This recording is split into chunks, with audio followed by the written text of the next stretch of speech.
Alors Sambala 28, c'est une association française qui a été créée en 2006. Son but, c'était d'organiser des missions de consultation médicale à Madagascar.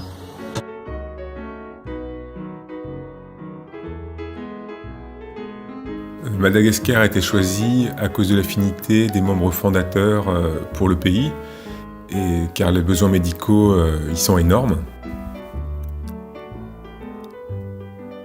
On a décidé assez rapidement de construire un dispensaire. Ça nous permettait d'avoir une grande autonomie dans l'organisation de nos missions. Ça nous permettait aussi de nous implanter dans un village et de construire un projet médical dans la durée.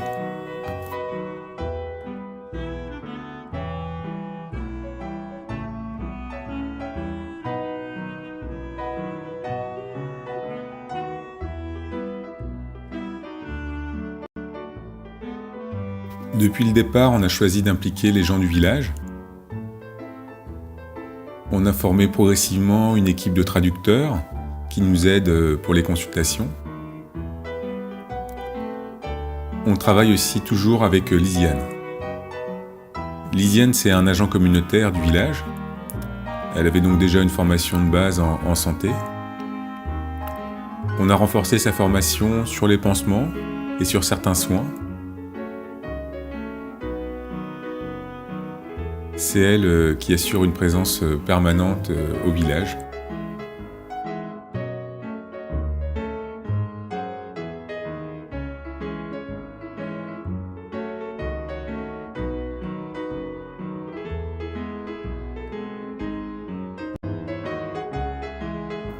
Pour faire fonctionner le dispensaire, on organise des missions humanitaires médicales.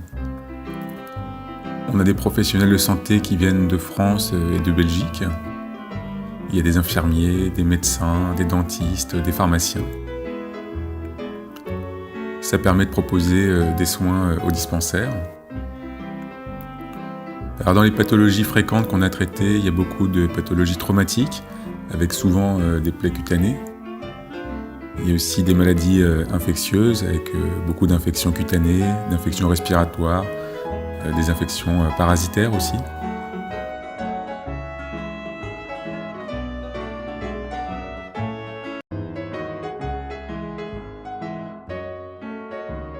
Récemment, un médecin et une infirmière ont été embauchés au dispensaire. Ils vont venir tous les deux fois par semaine, toute l'année.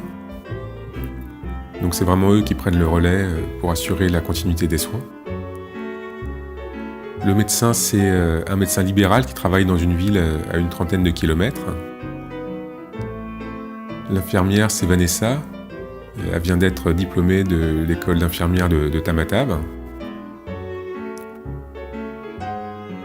Bien sûr, on profite de l'avenue de nos équipes pour échanger avec eux.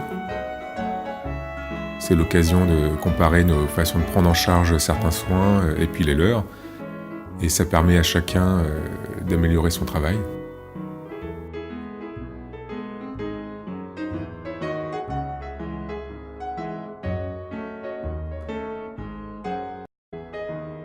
Manampisou, c'est une association malgache qui vient de se créer.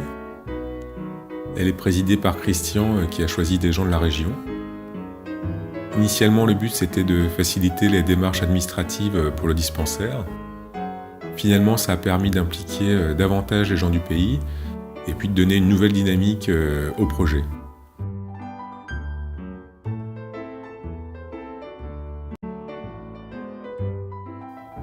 La venue de nos équipes, c'est aussi l'occasion d'entretenir le dispensaire.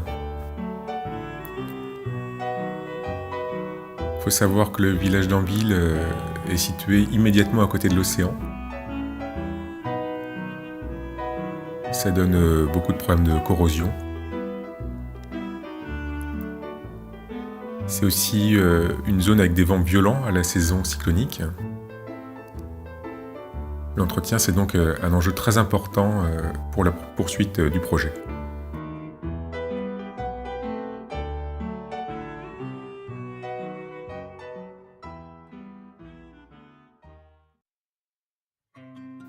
On essaie aussi d'avoir une action en promotion de la santé. Pendant la mission d'avril, il y avait Émilie qui est enseignante en France. Elle s'est mise en relation avec Angela qui est une enseignante du village. Ensemble, elles ont construit des ateliers de groupe à destination des mamans qui attendaient au dispensaire. C'était des ateliers sur la nutrition et sur l'hygiène. Émilie est aussi intervenue avec Angela à l'école du village, également pour faire un travail sur la nutrition et sur l'hygiène. On essaie d'intervenir régulièrement à l'école. Passer par les enfants, ça nous semble un bon moyen de promouvoir la santé dans le village.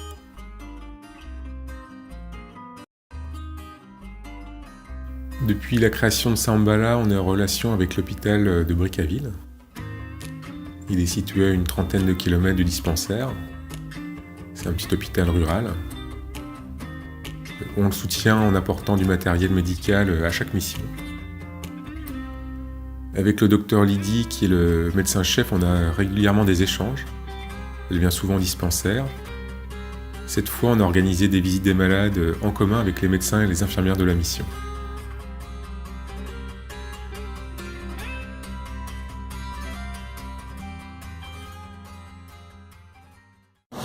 Tu sais ce qui manque au dispensaire? C'est une machine à café.